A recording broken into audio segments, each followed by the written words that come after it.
নববর্ষ সবসময় আমি অনেক এক্সাইটেড থাকি, বাংলার ঐতিহ্য। অ্যান্ড এই দিনই মনে হয় যে আমি একটা বাঙাল। অ্যান্ড 2-3 দিন ধরে প্রিপারেশন থাকে, 2-3 দিন যাবৎ হচ্ছে নিজেকে কীভাবে সাজাবো গুছাবো এই প্রিপারেশান নিতে থাকি।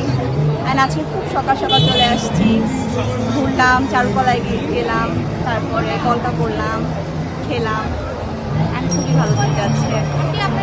আগামী দিনের প্রত্যাশা বলতে আমি একটা জিনিসই সবসময় চাই যে নতুন যে প্রজন্ম আসবে তারাও এতটা এক্সাইটেড থাকুক নববর্ষের প্রতি, বাংলার ঐতিহ্যের প্রতি, বাংলার সংস্কৃতির প্রতি এতটাই এক্সাইটেড হয়ে তারাও উদযাপন করুক, এটাই আমি সবসময় চাইব।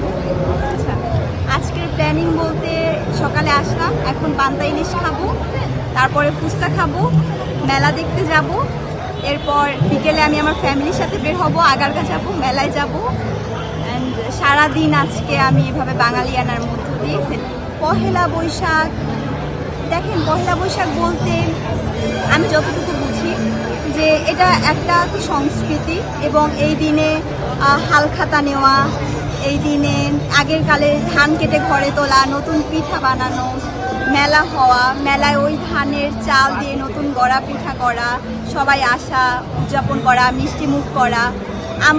আমার মনে হয় এটাই নববর্ষ, সব বাঙালিরা একসাথে হওয়া।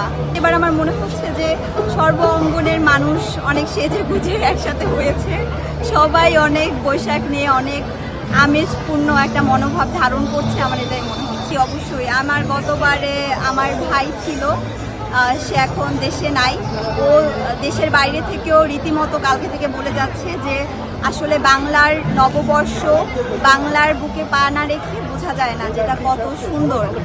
তো ও খুব কালকে ধরে বলছিল, তো এটা আমি খুব মনে করি যে আগের বছরে আমরা ফ্যামিলি একসাথে ছিলাম।